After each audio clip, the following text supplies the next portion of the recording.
Craig Adams here from weddingfilmschool.com, and today I'm going to be doing a review of the RodeLink wireless kit. I'm renting this from LensPro to Go. I just used it on shooting the bride for the entire day, so I've got a good sense of how well it works. And the verdict is that I love it, you know.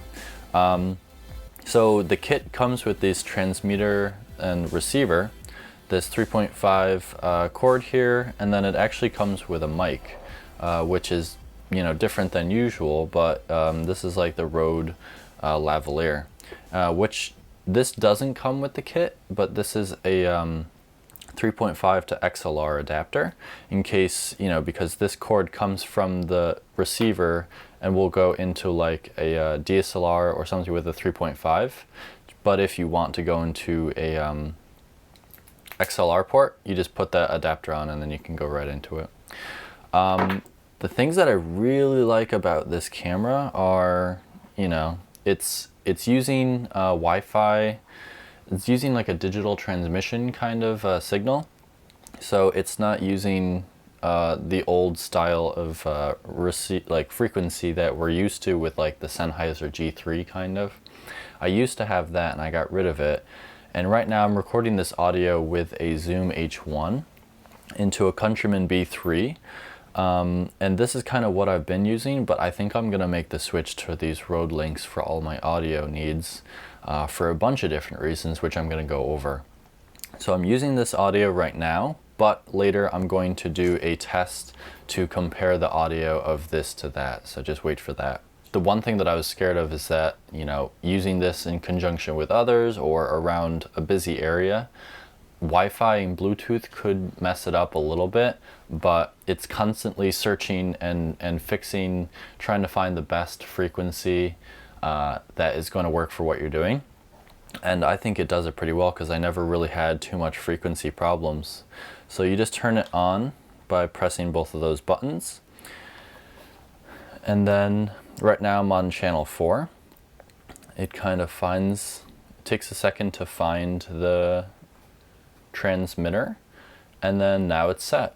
So what we have here is a readout on the side here. So we have the receiver battery and the transmitter battery. So right now I see that the receiver has 2 out of 3 bars and then transmitter has 1 out of 3. As far as battery life, we used these for a 11-hour day yesterday, and we had to change the batteries once, and that's kind of, you know, expected. So the website for Rode says that you can probably use them for about 7 to 8 hours. Depending on the battery, it could be more. But yeah, I was pretty happy with the battery life. Of course, you know, when the battery comes out, when it's low battery, a red light will come on, but you can also monitor the battery levels here. So some cool things on these, you know, first off, the build quality is kind of nice, even though it's plastic. It makes it lighter. The one thing you'll notice is that it's just a little bigger than what you're used to as far as wireless receivers. That's because the antenna is built in here and here at 90-degree angles, make for great pickup, but it adds to the size. But I love that the antennas are inside, built in, and they're not sticking out so that they can't get bent, or like on the Sennheiser G3. They both take AA batteries, and I use a lot of end loops, so these are the batteries that came with the camera. So we've got -0, -10, -20 dB on the receiver, and then on the transmitter we have 0, +10, +20. So we could increase or decrease the audio, you know, obviously coming in and out of the receiver and transmitter, but that gives us a wide range of like levels. And we were using this at 0 and 0, and it was doing wonderfully. You know, obviously if you're recording to a DSLR, you'd want to turn the recording level almost as all the way low as you can, just to eliminate the preamps on the camera because they wouldn't be as good as this. So I was really happy with the levels, and the included mic that came with it is actually really nice. I like it. It comes with this little windscreen, and it also comes with a big dead cat, this mic clip, and it's actually a micron I believe it's micron. So you can unscrew this and it actually has a little connection right here, which I didn't realize. Like, I've seen Rode video like review things and whatnot showing off this new feature, how you can like change this off for different connections. But I think when we recorded the entire show, I think we had this a little loose. So we were getting a little bit of a wiggle whenever I would walk. Craig M's here from Wedding Film School, and today I'm going to be whining about pretty much everything, so enjoy. I think we got a little bit of noise pickup just because we didn't realize to tighten that, just because you don't, like, I'm just not used to that, and it's kind of like hard to tell that that's a screwable connection there. So that's one thing to look out for. One thing that I really liked were that these are like screw-ons. So if you're screwing this onto the transmitter, like, you plug it in and then you can screw it so that it stays on. So yeah, I was really happy with the mic, and once again we'll do a test comparing the two different.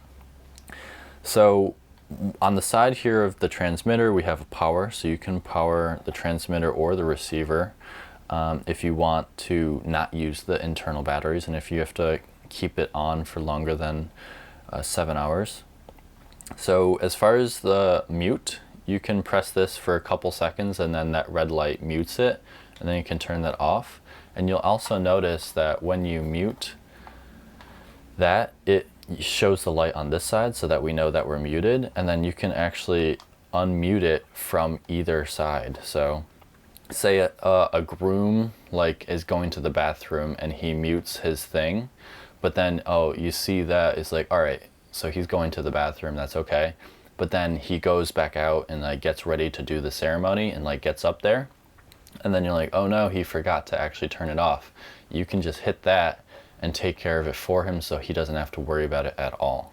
So you can also press and hold this mute button and it shows this little dot that comes on the side of the 4, the number for your channel, and that will make it so you cannot mute this receiver. So it's kind of like the hold button.